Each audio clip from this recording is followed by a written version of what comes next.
The emergency alarm screamed through the corridors of Nexus Prime Research Station. Red lights flashed as security teams rushed toward Containment Bay 7. Another trainer was dead. That made it 23 in the past year.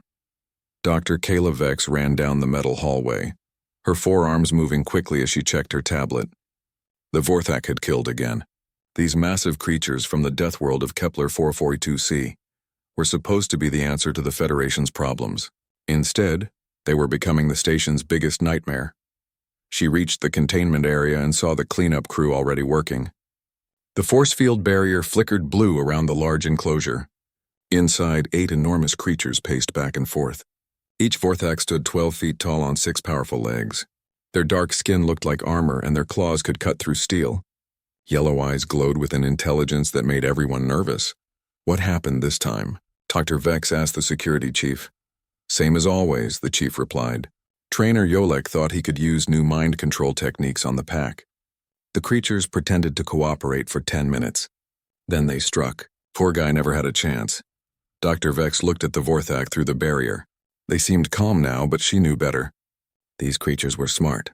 Too smart. They planned their attacks and worked together like a military unit.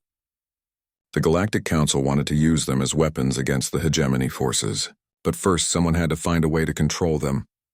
Have you called the council? She asked. Already done. They're sending another expert next week. Some hotshot from the Zentari Empire who claims he can tame anything. Dr. Vex shook her head. She had heard that before. The best trainers from across the galaxy had tried to work with the Vorthak. All had failed. Most had died. The creatures seemed to enjoy killing their would-be masters. The Vorthak had been captured 6 months ago during a raid on their home planet. The Federation needed every advantage in the war against the hegemony. These creatures were perfect soldiers. Strong, fast, intelligent, and deadly. If only someone could find a way to make them cooperate. As Dr. Vex watched, the largest Vorthak moved to the front of the enclosure. It had distinctive blue markings along its neck and shoulders. The creature stared at her with those unsettling yellow eyes. She felt like it was studying her, learning her weaknesses. Doctor, we need to clean the trainer area, one of the crew members said. Should we sedate the creatures? No, Dr. Vex replied. Every time we use sedatives, they get more aggressive afterward. Just work quickly and stay behind the barriers. She turned to leave when she heard footsteps in the corridor. A human walked toward them, carrying a toolbox and wearing a simple maintenance uniform. Dr. Vex recognized him as one of the recent arrivals from Earth. Humans were new to the Galactic Federation, having joined only 2 years ago. Most aliens saw them as a weak species, good mainly for basic labor. Excuse me, the human said politely. I'm Jake Miller from Maintenance. I need to check the environmental systems in this sector. Not now, the security chief said. We just had an incident. Come back tomorrow. I understand, but the air recycling unit is showing error codes. If it fails, the whole section could lose life support. Dr. Vex sighed. Problems always came in groups. Fine, but stay away from the containment area. And work fast. Jake nodded and walked past them toward the maintenance panel. Dr. Vex noticed he moved quietly, without the nervous energy most people showed around the Vorthak. Either he was very calm or very stupid. As Jake opened his toolbox and began working, something strange happened. The Vorthak stopped pacing. All 8 creatures turned to watch the human. But they didn't show the aggressive posturing they usually displayed around strangers. Instead, they seemed curious. That's odd, Dr. Vex muttered. What? The security chief asked. Look at them. They're not acting hostile. The security chief looked through the barrier. The Vorthak were indeed behaving differently. They had moved closer to the side of the enclosure nearest to Jake, but their body language wasn't threatening. Their claws were retracted and their heads were tilted in what almost looked like interest. Jake seemed completely unaware of the attention. He worked steadily on the environmental controls, occasionally humming quietly to himself. The sound was barely audible, but Dr. Vex noticed the Vorthak moving their heads slightly, as if listening. Has this happened before? She asked the security chief. Not that I've seen. Usually they go crazy when anyone gets near. Dr. Vex pulled up the security records on her tablet. She scrolled through hours of footage from previous weeks. There it was. Jake had been in this section several times for routine maintenance. Each time, the Vorthak had shown the same unusual calm behavior. Interesting, she said to herself. Jake finished his work and packed up his tools. As he walked past the containment area, he glanced at the creatures. "Easy there, big guys," he said quietly. "Just fixing your air conditioning." The largest Vorthak, the one with blue markings, made a soft rumbling sound. It wasn't the aggressive growl they usually heard. This was different, almost like a greeting. Jake paused for a moment, looking at the creature. Then he nodded slightly and continued walking. After Jake left, the Vorthak resumed their normal pacing, but something had changed. They seemed less agitated than usual. Dr. Vex made a decision.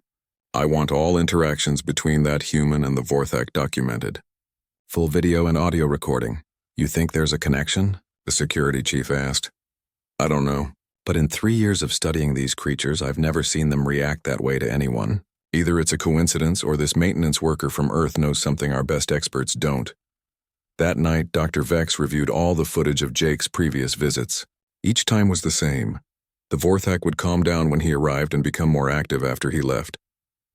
The human never tried to communicate with them or even paid them much attention. He just did his job quietly and moved on. But the creatures were definitely responding to something about him. Dr. Vex had spent years studying alien behavior, and she recognized the signs. The Vorthak weren't seeing Jake as a threat or a potential trainer. They were seeing him as something else entirely. She made another note in her research files. Tomorrow she would have a talk with Jake Miller. If there was even a small chance that a simple human maintenance worker could succeed where the galaxy's best trainers had failed, she had to investigate. The war against the hegemony was going badly. The Federation needed every advantage it could get, and sometimes the most unlikely solutions came from the most unexpected places. Jake Miller sat in the small cafeteria on Deck 12 eating his lunch alone. Most of the alien crew members kept their distance from humans. It didn't bother him much. He was used to being by himself, and the food wasn't bad once you got used to it. His tablet showed an old book from Earth, a story about dogs and their owners. Jake had always loved reading about animals. Growing up on his family's farm in Montana, he had worked with all kinds of creatures. Dogs, horses, even a few wild animals that wandered onto their property looking for help. "Mr. Miller?" Jake looked up to see Dr. Kayla Vex standing beside his table. Her forearms moved nervously as she held a tablet and recording device. "Yes, ma'am," Jake said, closing his book. "May I sit? I wanted to ask you about your work in the research sector." Jake nodded toward the empty chair across from him. Dr. Vex sat down carefully. Her species, the Threnody, were tall and thin with pale blue skin. She was one of the smartest people on the station, but she seemed uncomfortable talking to him. "You've been working near the Vorthak containment area several times," she said. "Yes, ma'am. The environmental systems in that sector need regular maintenance. Is there a problem with my work?" No, your work is excellent. It's something else." Dr. Vex activated her recording device. "I've noticed the creatures behave differently when you're present." "They seem calmer?" Jake shrugged. "I wouldn't know. I just fix the machines and leave. But you must have noticed something. The Vorthak are extremely dangerous. They've killed 23 trainers and researchers, yet they show no aggression toward you at all." Jake thought about this while he finished his sandwich. "Well, they do watch me work. But lots of animals are curious about what people are doing. Back home, our farm dogs would follow me around when I fixed equipment. These aren't farm animals. Mr. Miller, they're apex predators from one of the most dangerous worlds in known space." "Maybe, but they're still living things. Animals usually act aggressive when they're scared or angry about something. These ones are locked up in a small space with strangers poking at them all day. I'd probably be pretty upset too." Dr. Vex stared at him. "You think the Vorthak are upset about being in captivity?" "Seems likely. I mean, nobody likes being caged up, right? Mr. Miller, these creatures show intelligence levels near sentient species. Our psychological evaluations indicate they're driven purely by predatory instincts and pack hierarchy." Jake picked up his tablet and showed her the book he had been reading. "This is about a guy who worked with rescue dogs. Some of them had been abused or abandoned. They were aggressive and dangerous when he first got them. But once he figured out what was making them scared or angry, most of them calmed down just fine. You're comparing highly intelligent alien predators to Earth dogs. I'm just saying that upset animals usually have reasons for being upset. If you fix the reasons, sometimes the behavior changes." Dr. Vex made notes on her tablet. "Would you be willing to spend more time near the Vorthak?" Under controlled conditions, of course. I'd like to study these interactions more closely. Jake considered this. I don't mind, but I'm not a trainer or scientist. I'm just maintenance staff. That might be exactly what we need. Over the next few weeks, Jake's routine changed. He still did his regular maintenance work, but Dr. Vex arranged for him to have additional tasks near the Vorthak enclosure. Each time, she and her research team watched and recorded everything. The results were consistent. When Jake was working in the area, the Vorthak became noticeably calmer. They stopped their aggressive pacing and moved closer to observe him. The largest one, with the blue markings, seemed especially interested in what Jake was doing. Jake started bringing his lunch to eat near the containment area during his breaks. He would sit on a bench outside the force field and read while he ate.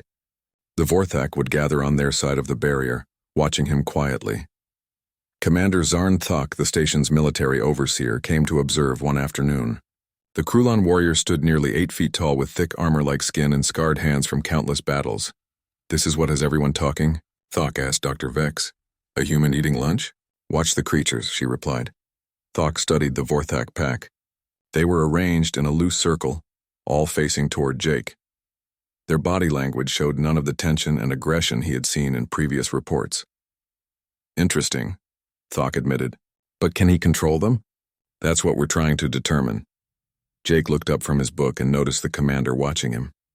He nodded politely and went back to reading. The largest Vorthak made a soft rumbling sound and moved a step closer to the barrier. "Did you see that?"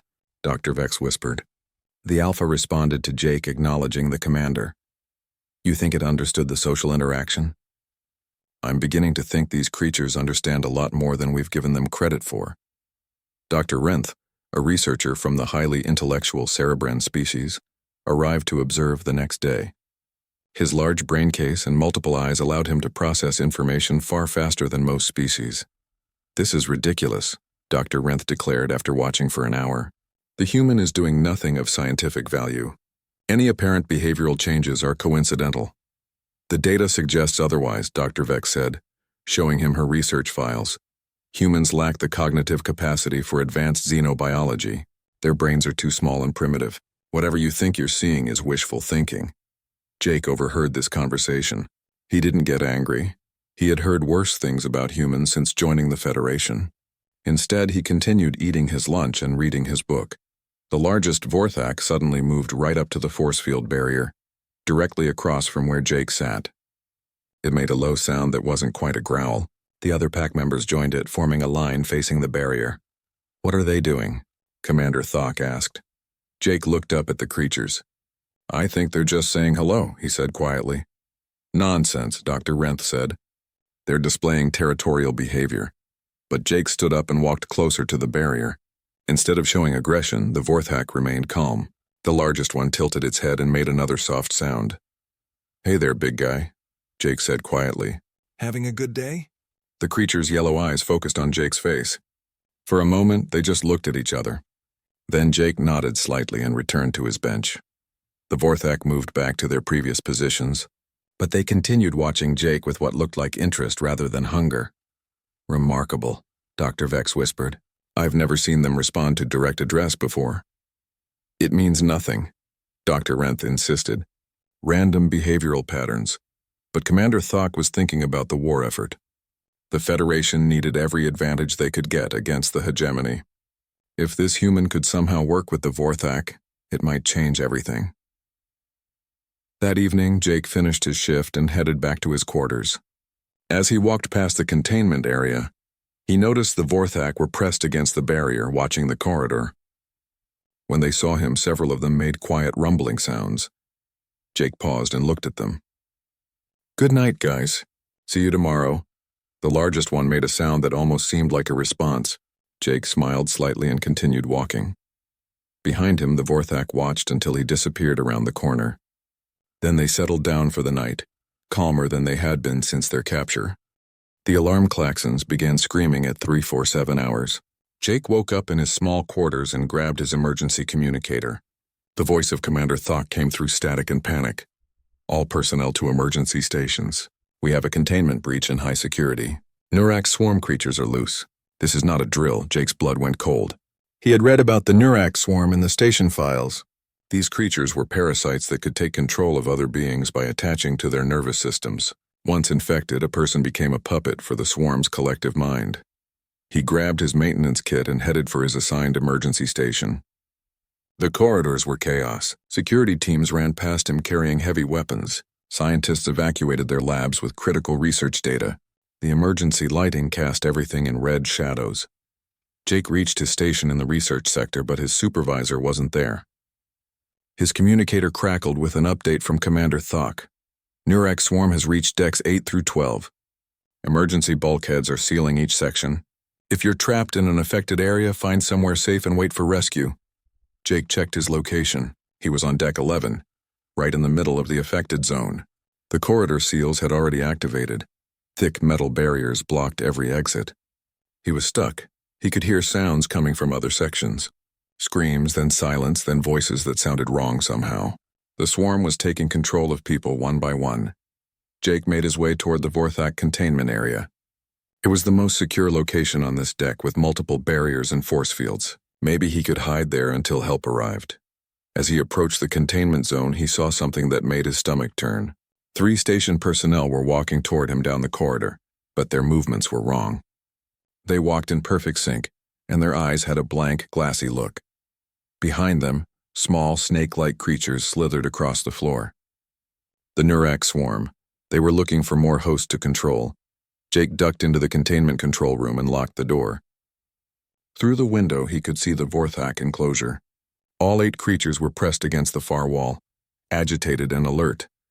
They could sense the danger. The controlled personnel reached the door and began trying to break in. Their synchronized pounding was terrifying. Jake knew the door wouldn't hold long. He looked at the containment controls. The force field barrier was the only thing between him and the Vorthak. If he deactivated it, the creatures might kill him instantly. But if he stayed where he was, the Nurak swarm would definitely take control of his mind.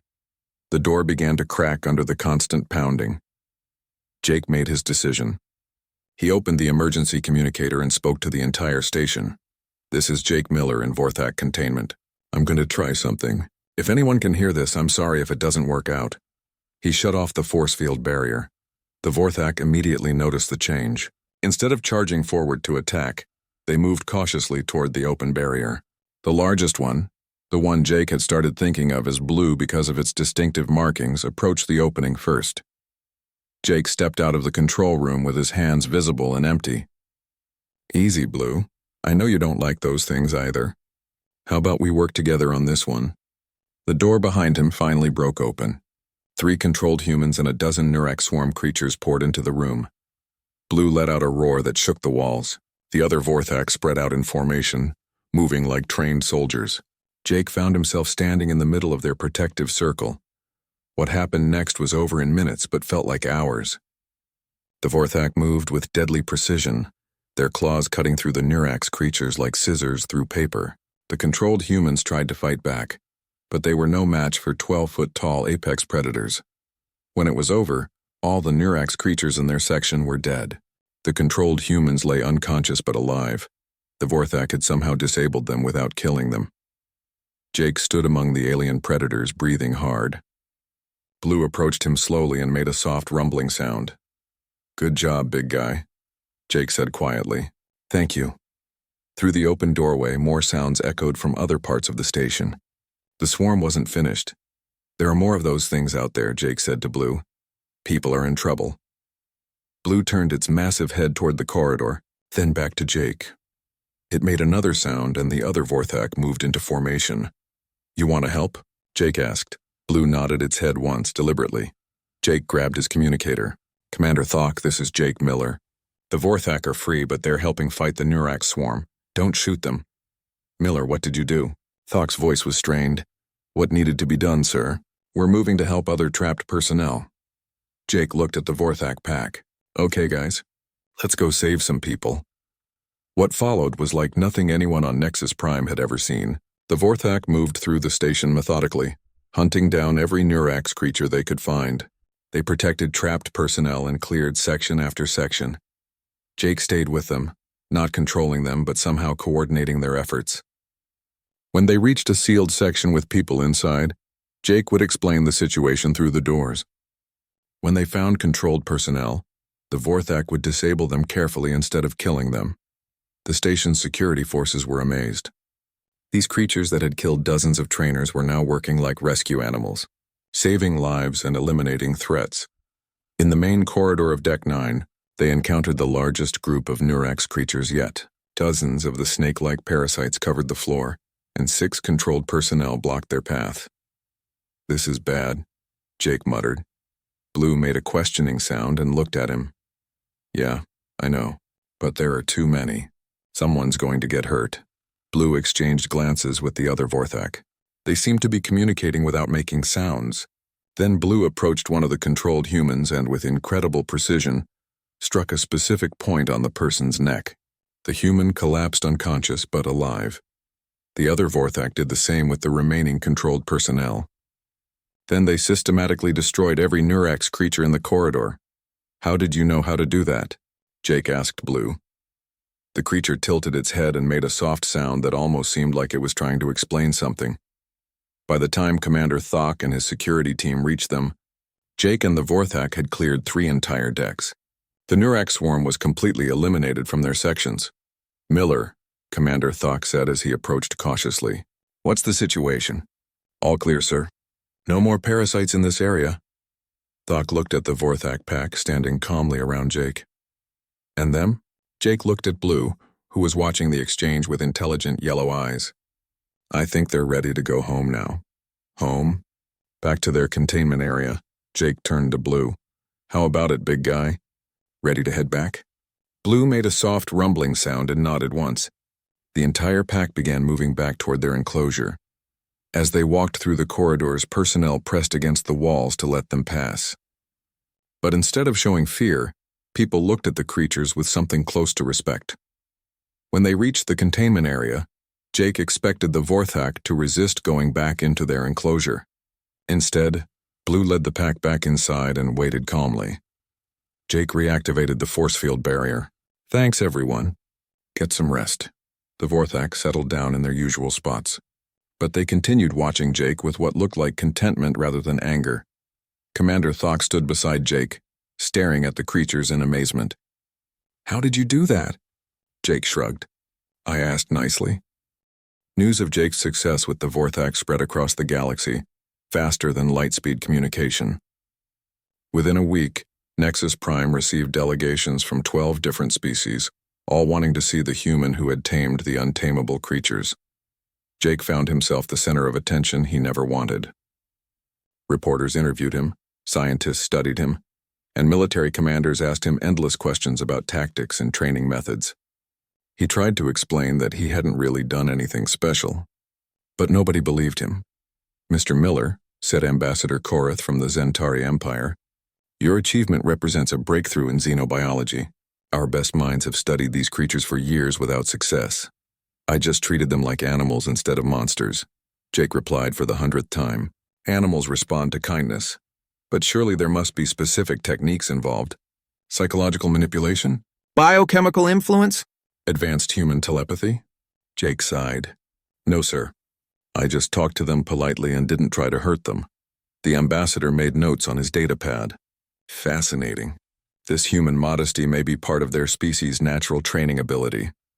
Dr. Vex watched these interviews with growing frustration. She had been studying the recordings of Jake's interactions with the Vorthak, trying to understand what made him different. The breakthrough had been real, but nobody seemed to understand how simple it actually was.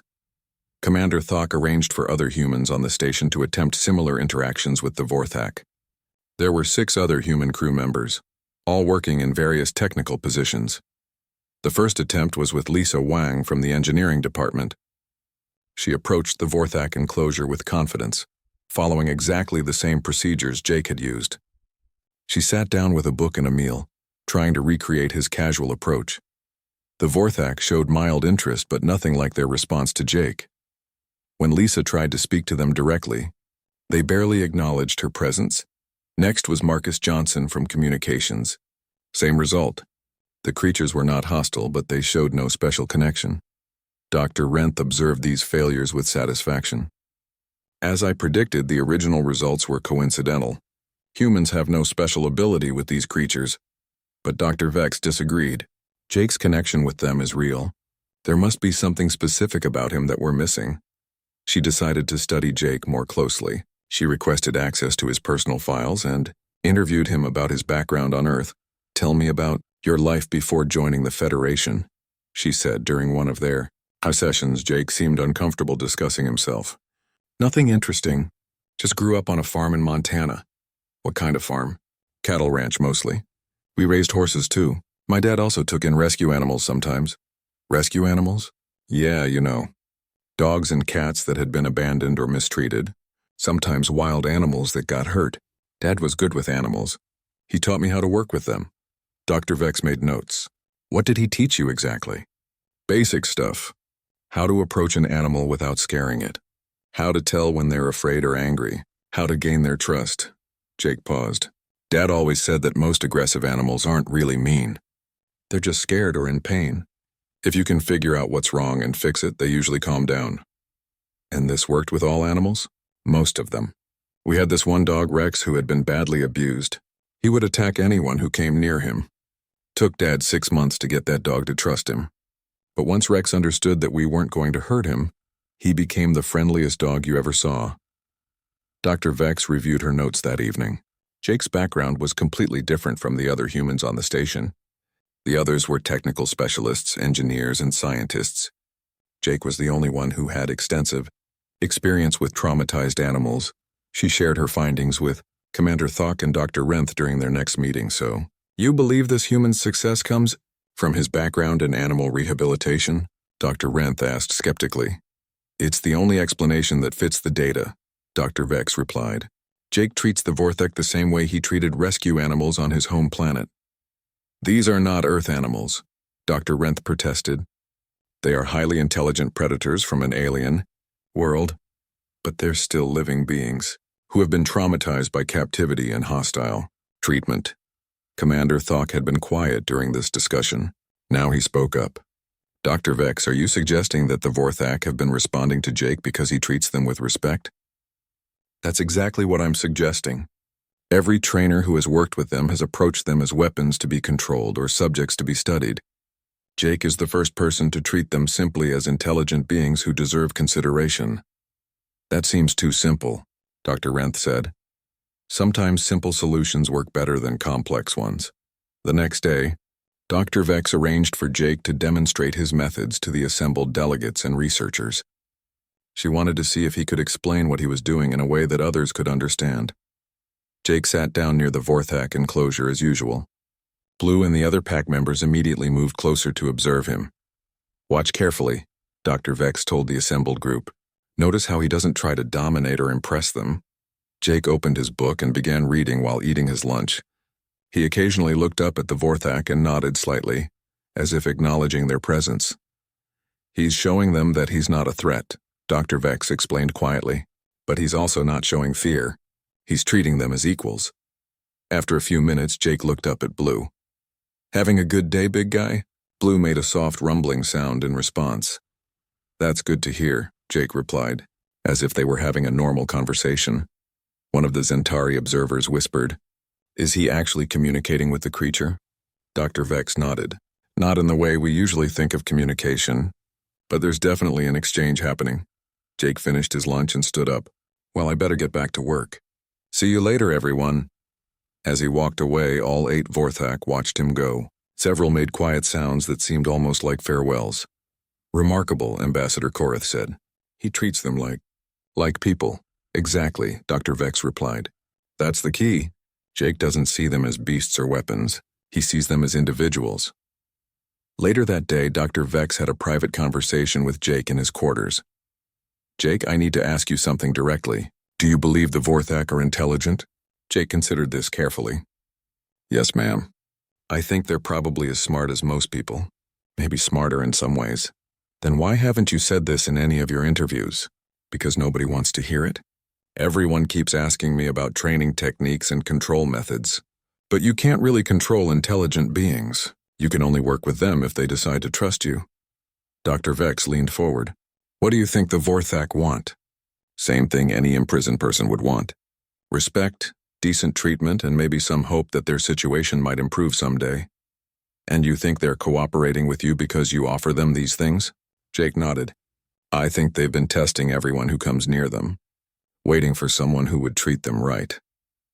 Once they found that person, they decided to work with him instead of against him. Dr. Vex made final notes in her research file. Everything Jake had said matched her observations. The Vorthak weren't responding to advanced training techniques or psychological manipulation. They were responding to simple human decency. That evening, she filed her official report with the Galactic Council. The conclusion was both revolutionary and incredibly simple. The key to working with dangerous intelligent species wasn't dominance or control. It was respect and genuine care for their well-being. The report would change how the Federation approached dozens of hostile species throughout the galaxy. But first, they had to convince people that sometimes the simplest answer was the right one. 3 months after Dr. Vex filed her report, the Galactic Council approved the implementation of Miller protocols for dealing with dangerous sentient species. Jake found himself promoted from maintenance worker to special advisor for interspecies relations. Though he insisted on keeping his maintenance duties too. I like fixing things, he told Commander Thok. And these new meetings you want me to attend are just going to be people arguing about paperwork. The station had been redesigned to accommodate Jake's new approach. The Vorthak enclosure was expanded into a proper habitat, with environmental controls that matched their home world. Instead of a sterile containment facility, it now looked like a piece of their natural environment. Jake visited them every day, sometimes bringing other personnel to observe. The Vorthak had begun displaying behaviors that confirmed Dr. Vex's theories about their intelligence. They created art-like arrangements with the rocks and plants in their habitat. They showed individual personalities and preferences. Blue, the pack leader, had developed what could only be called a friendship with Jake. The Council wants to know if they can be deployed in combat situations, Commander Thok said during one of their briefings. You mean, do they want to fight in the war? Jake asked. The conflict with the hegemony is intensifying. We need every advantage we can get. Jake looked through the observation window at the Vorthak pack. They were resting in the afternoon, but Blue was watching the doorway as if waiting for something. Let me ask them, Jake said. Ask them? They're people, Commander. If you want them to help fight a war, someone should explain the situation and see what they think about it. Commander Thok stared at him. You want to have a military briefing with alien predators? Why not? They're smart enough to understand, and they deserve to know what's happening. That afternoon, Jake sat down in the habitat's communication area, a space where the force field could be temporarily lowered for direct interaction. Flu approached immediately, followed by the other pack members. Hey everyone, Jake said in his usual casual tone. I need to talk to you about something important. Blue made a questioning sound and tilted its massive head. There's a war going on. Bad people called the hegemony are attacking peaceful worlds. A lot of good people are getting hurt. Jake paused, watching Blue's reaction. The folks running this station want to know if you'd be willing to help fight against the bad guys. Blue's yellow eyes focused intently on Jake's face. The creature made a series of complex sounds, almost like it was asking questions. I know it's not really your fight, Jake replied, somehow understanding the intent if not the exact meaning. But if the bad guys win, they'll probably do terrible things to your homeworld too. Blue turned to the other pack members and made several different sounds. What followed was clearly a discussion. The Vorthak exchanged vocalizations back and forth, their body language showing they were debating the decision. After several minutes, Blue turned back to Jake and made a definitive sound. You'll do it? Jake asked. Blue nodded once, then made another series of sounds. Under conditions? Jake interpreted. What conditions? Blue moved closer to the barrier and looked directly into Jake's eyes. The meaning was clear even without words. You want me there with you, Jake said. As part of the team, not just watching from far away. Blue nodded again, Jake sighed. I'll have to talk to the commander about that. Commander Thok was not enthusiastic about Jake's report. You want to accompany them into combat? Miller, you have no military training. Neither did they until today, but they're fast learners. This is highly irregular. So is everything else about this situation, sir. The debate continued for days. Military experts argued about tactics and deployment strategies. Scientists worried about the risks of bringing the Vorthak into battle situations. Politicians questioned the ethics of using sentient beings as weapons. Jake ignored most of these discussions and focused on preparing the Vorthak pack for what they might face. He showed them holographic displays of hegemony forces and explained basic military tactics. The creatures learned with frightening speed, developing their own combat formations and communication signals. The test came sooner than anyone expected. A hegemony strike force attacked the outer system, targeting the Federation's supply lines. Nexus Prime was directly in their path. All available forces to battle stations, Commander Thok announced over the station's communication system. Prepare for possible boarding actions.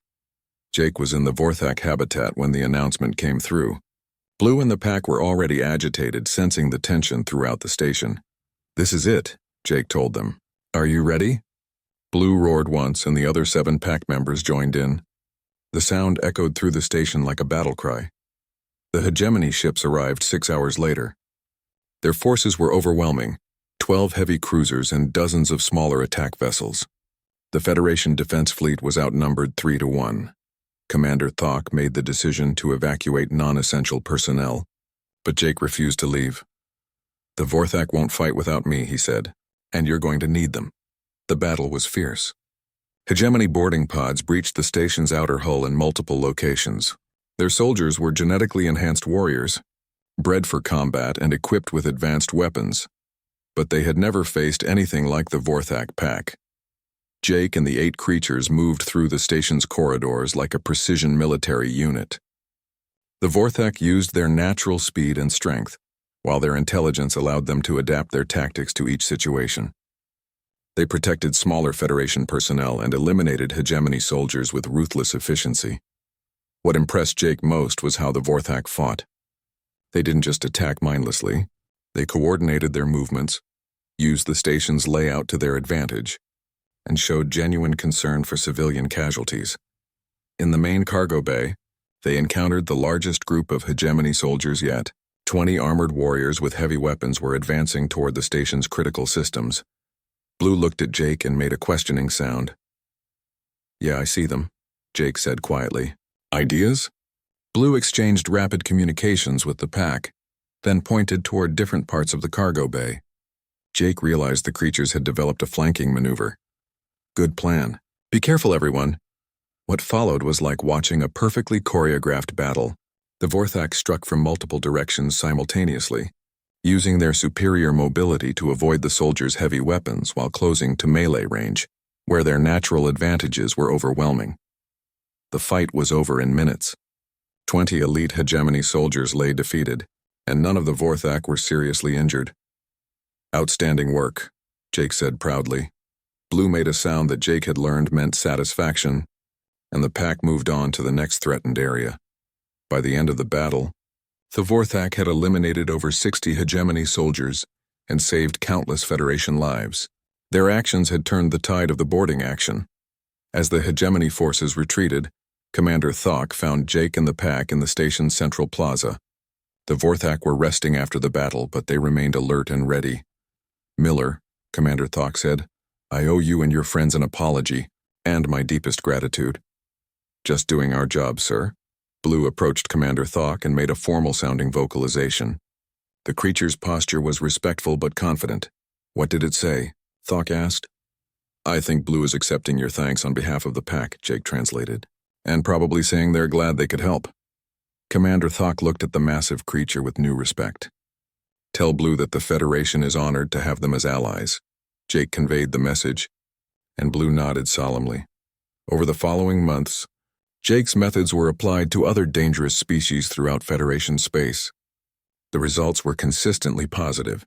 Species that had been considered hostile were revealed to be simply defending themselves or reacting to poor treatment. Jake found himself traveling to different worlds and stations, working with various creatures and establishing new protocols for first contact situations, but he always returned to Nexus Prime and his friends in the Vorthak pack. The war with the hegemony continued, but the Federation now had new allies. Species that had been enemies or neutrals began joining the cause as word spread about the new approach to interspecies relations. Jake was offered numerous promotions and prestigious assignments, but he turned them all down. He preferred his simple life on Nexus Prime, working with his hands and spending time with the creatures he had come to think of as family. One evening, he sat in the Vorthak habitat reading a book while Blue rested nearby. A group of young Federation cadets were visiting the station, and they had asked to observe Jake's work. "Mr. Miller," one of the cadets asked, "what's the secret to working with dangerous species?" Jake looked up from his book and thought about the question. Around him, 8 of the galaxy's most feared predators rested peacefully, content and secure in their friendship with a simple maintenance worker from Earth. "There's no secret," he said finally. "You just have to remember that every creature, no matter how scary it looks, wants the same basic things. To be safe, to be understood, and to be treated with respect. Once you give them that, most problems solve themselves."